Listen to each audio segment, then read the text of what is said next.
ஈ.வே. ராமசாமியின் பிறந்த நாளை முன்னிட்டு ஈ.வே. ராமசாமியின் அறிவுடன் ஓக்கியதையை சொல்லும் காணொளிகளாக இன்றைக்கு பார்ப்போம்.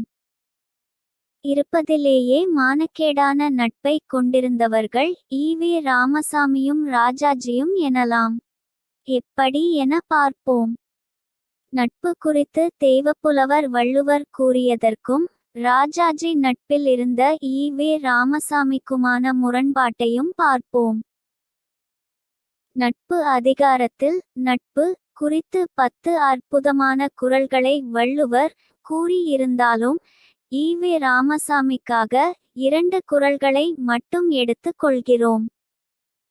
முதல் குறளை பார்ப்போம். நகுதற் பொருட்டன்று நட்டல் மிகுதிக்கண் மேற்செனறு இடித்தற் பொருட்டு. இதன் பொருள் என்னவென்று பார்ப்போம். நட்பு செய்தல் ஒருவரோடு ஒருவர் சிரித்து மகிழும் பொருட்டு அன்று, நண்பனிடம் தீய செய்கை கண்டபோது முற்பட்டு சென்று கண்டித்து அறிவுரை சொல்லுதற்கேயாகும். இரண்டாவதாய் எடுத்து கொண்டுள்ள குறளை பார்ப்போம். அழிவினவை நீக்கி ஆரித்து அழிவின்கண் அல்லல் உழப்பதாம் நட்பு. இதன் பொருள் என்னவென்று பார்ப்போம். நட்பாவது கெட்ட வழியில் நண்பன் செல்வதை நீக்கி நல்வழியில் செலுத்தி துன்பம் வந்தவிடத்து உடனிருந்து அனுபவிப்பதேயாகும். குறள் வழியில் வள்ளுவர் சொன்னபடி ஈ.வே. ராமசாமியின் நட்பு இருந்ததா இல்லை என ஏமாற்றத்துடன் தான் சொல்ல வேண்டி உள்ளது. ஈ.வே. ராமசாமியை அவதூறு சொல்ல நாம் இதை சொல்லவில்லை. ஈ.வே. ராமசாமியின் வாழ்க்கை வரலாற்றை வாசிக்கிறபோது வள்ளுவர் சொன்னது போல் கெட்டழிந்து கொண்டிருக்கிற எந்த நண்பனையும் அவர் நல்வழிப்படுத்த முயன்றதாக சான்றுகள் இல்லை. தண்ணியடிக்கிறியா? நல்லா தண்ணியடி. சாதி வெறியனா இருக்கியா? நல்லா சாதி வெறியனா இருந்துக்கோ என்கிற ரீதியில் தான் நண்பர்களுடனான ஈ.வே. ராமசாமியின் பழக்க வழக்கம் இருந்துள்ளது என்று அறிய முடிகிறது. வள்ளுவர் சொன்னபடி நட்பு செய்தல் ஒருவரோடு ஒருவர் சிரித்து மகிழும் பொருட்டு அன்று, நண்பனிடம் தீய செய்கை கண்டபோது முற்பட்டு சென்று கண்டித்து அறிவுரை சொல்லுதற்கேயாகும் என்பதாக ஈ.வே. ராமசாமி வாழ்ந்த வாழ்க்கை இருந்ததில்லை. அதனாலேயே குறளியம் இருக்க ஈ.வே. ராமசாமியம் எதற்கு என்கிறோம். வாழ்வியல் சிந்தனைகள்.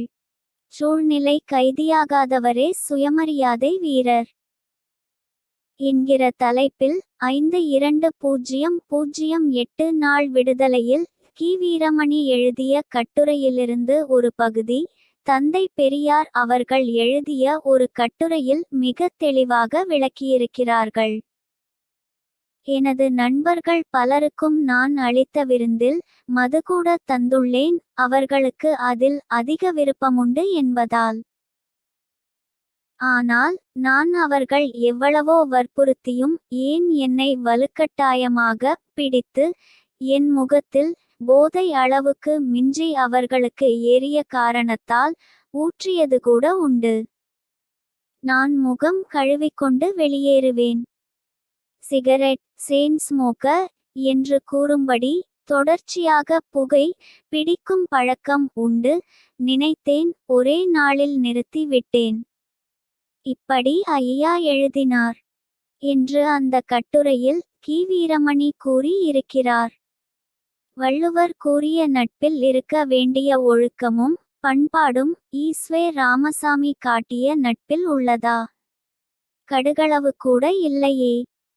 கெட்டுக்கொண்டிருக்கும் நண்பனை திருத்த முடியாத ஒரு நபரால் கெட்டுக்கொண்டிருக்கும் ஒரு சமூகத்தை திருத்த இயலுமா?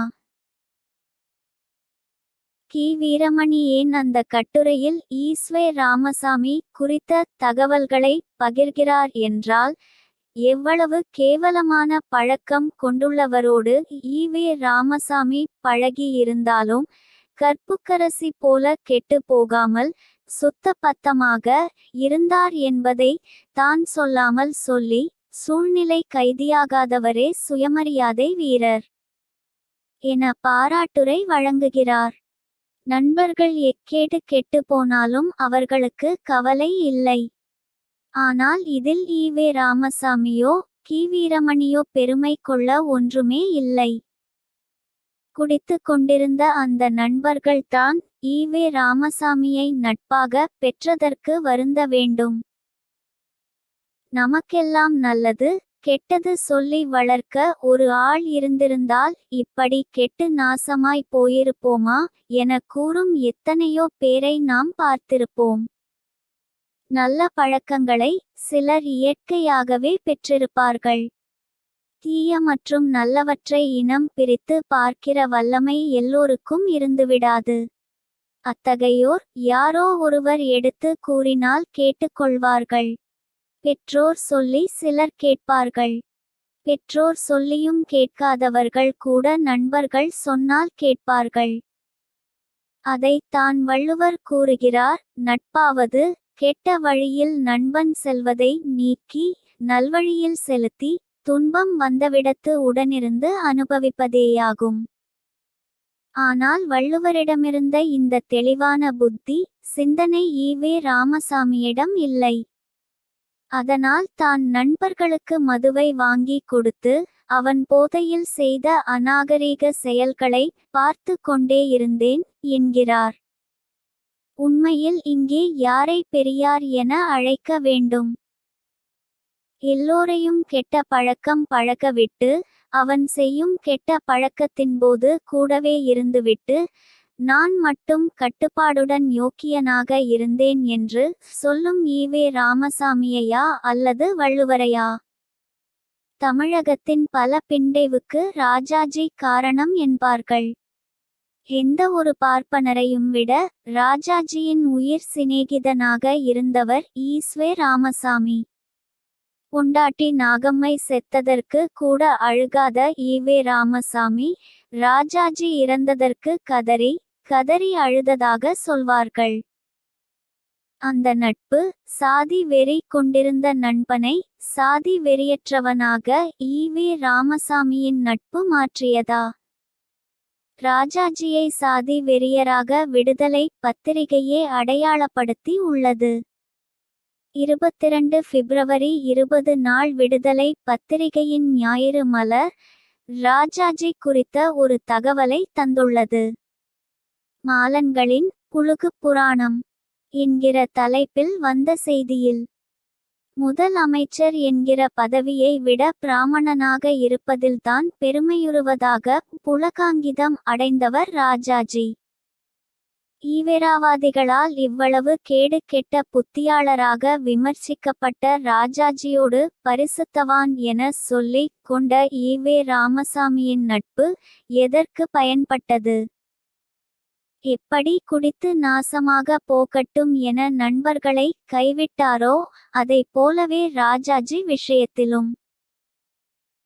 இங்கே தான் நாம் கேட்கிறோம், நட்பு செய்தல் ஒருவரோடு ஒருவர் சிரித்து மகிழும் பொருட்டு அன்று, நண்பனிடம் தீய செய்கை கண்டபோது முற்பட்டு சென்று கண்டித்து அறிவுரை சொல்லுதற்கேயாகும் என்கிற வள்ளுவரின் குரல் ஈவே ராமசாமிக்கு அறவே ஞாபகத்திற்கு வரவில்லை. ஈவே ராமசாமி ராஜாஜியிடம் கொண்டிருந்த நட்பை மிக வெட்கக்கேடான நட்பாக தான் சொல்ல வேண்டும். சாதியை ஒழிக்க கிளம்பிய ஈவே ராமசாமிக்கு தன் சாதியை விட்டு கொடுக்காத ராஜாஜியிடம் என்ன நட்பு வேண்டி கிடந்தது?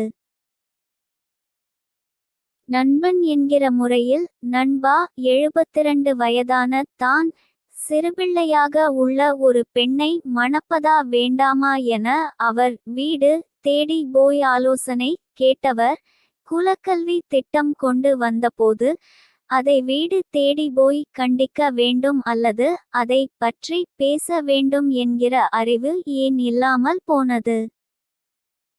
அந்த குலக்கல்வி திட்டத்தால் ஏற்படும் பாதகங்களை எடுத்து சொன்னால் மாத்திரம் புத்தி மார்க்குடையவரல்ல ராஜாஜி என்றால் அந்த நட்பை ஏன் கட்டி கொண்டு அழுதார்?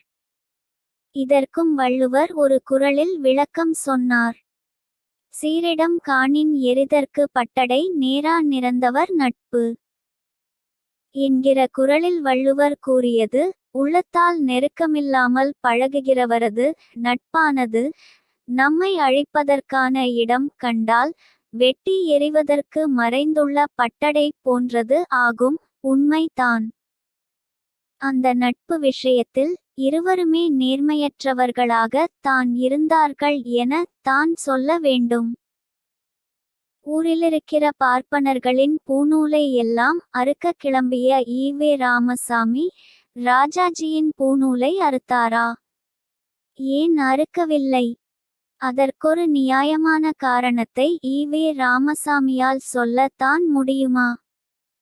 ஹீரோக்களுக்கு எப்போதும் ஒரு வில்லன் தேவைப்பட்டு கொண்டே இருக்க வேண்டும் என்பதற்காக ராஜாஜியை வைத்து கொண்டே இருந்தாரோ என்னவோ? வில்லன் போய்விட்டாரோ என தான் ராஜாஜி மரணத்திற்கு ஈ.வே. ராமசாமி கதறி கதறி அழுதிருக்க வேண்டும் போலும்.